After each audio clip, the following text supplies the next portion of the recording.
The thunder is overwhelmingly loud and deep. Its bellows shake his tiny body.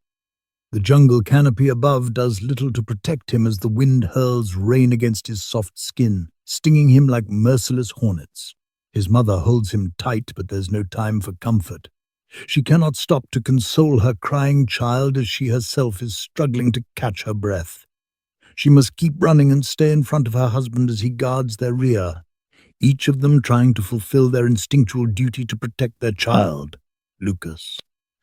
Marajo is close behind his wife Tupi, but only he can hear the breaking of tree limbs and crashing of leaves gaining on them. The creature is relentless, nimble and fast. The suffocating jungle is rife with peril, with nearly no way to escape quickly from the creature hunting them from above. Marajo is possibly just as swift and agile, his physique molded from life in the Amazon forest. He is the fiercest warrior of the Tucano tribe, but right now, even he is uncertain if the ones he loves are able to endure the night. He knows that if this beast catches them, then death is inescapable. They know who the creature wants, though Tupi and Marajo will never let them have their son. Suddenly Marajo hears it, a deafeningly loud splintering of wood as an enormous tree limb snaps. The creature leaps over the canopy out of sight, and for several seconds nothing. Birds squawk and flee in terror through the forest just as a loud, forceful thud lands in front of Tupi. She can see its glowing yellow eyes in the clouded moonlight as it slowly approaches her out of the darkness. Marajo sprints to try and put himself between his family and the monster, but instantly with lightning haste it snatches Tupi by the throat and lifts her into the air. Tupi grasps at the creature's massive hand, struggling to free even the tiniest of space for her neck. She's suffocating. Finally, wreathing for the faintest breath of air, she manages to gasp and whisper, "Marajo, fly." With her remaining strength, she manages to fling her bundled baby back into the air. Marajo, in full sprint, leaps into the air and grasps tightly onto Lucas. He then takes one look at the immensely tall and slender creature holding his beloved wife, and in that moment watches as the beast swiftly rips Tupi's body from her head, mercilessly tossing it to the ground with indifference, then gets in a stance ready to dart towards Marajo.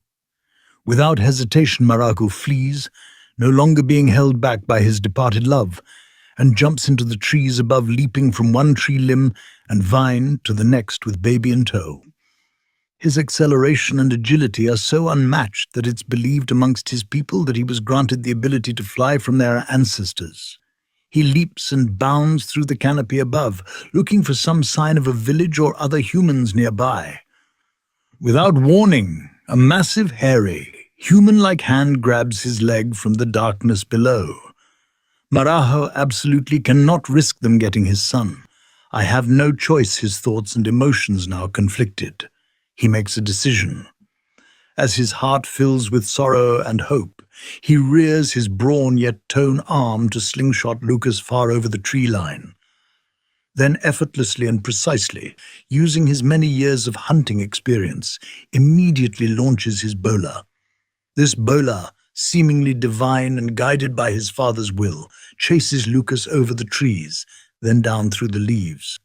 The whirling and whipping sounds slice through the rain like a sword and without fault reach their target, latching Lucas to a limb high above the ground. Marajo falls, avoiding nearly every branch, until hitting one just above 4 meters from the ground and collapses into a mud pit. He struggles to regain his breath after having the wind knocked out of him. The rain stinging his eyes, he forces himself to stand. Although disorientated, he starts to regain his senses and can now feel the cold, gritty mud clinging to his skin. About 3 meters in front of him, cloaked by the dark air on the jungle floor, he observes a heavy shadow fall to the ground. Finally, thinks Marajo. The weight of the night's tumultuous events have caught up to Marajo, and his body shakes as his mind struggles to maintain the chaos inside his soul. However, everything quickly becomes clear as the beast steps out of the darkness. At almost 4 meters tall, with a slender, hairy body and strong muscle tone, The creature's features are both human and ape-like, except for its irregular long arms.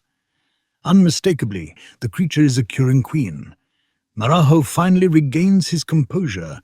Then, with stern opposition in his voice, he says, "You will never have my son." In a dark, deep, eerily calm voice, the beast replies, "Then neither will you." Maraho thought, this is it. This is where I end this. Maraho pulls out his hand-crafted dagger, engraved with his family name Campan, which is written just below the image of an eagle, a blade that has passed through his family for generations.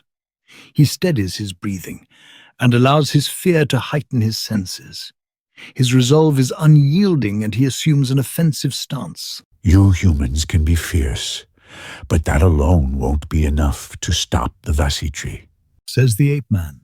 "Probably not, but in murdering my wife, you've sealed your fate with death." Maraho retorts, glaring at this Quiriquan entity with both fear and hatred in his eyes. The rain falls heavily on them. The only sound now is of crashing thunder and the rustling of the leaves as wind gales through the trees.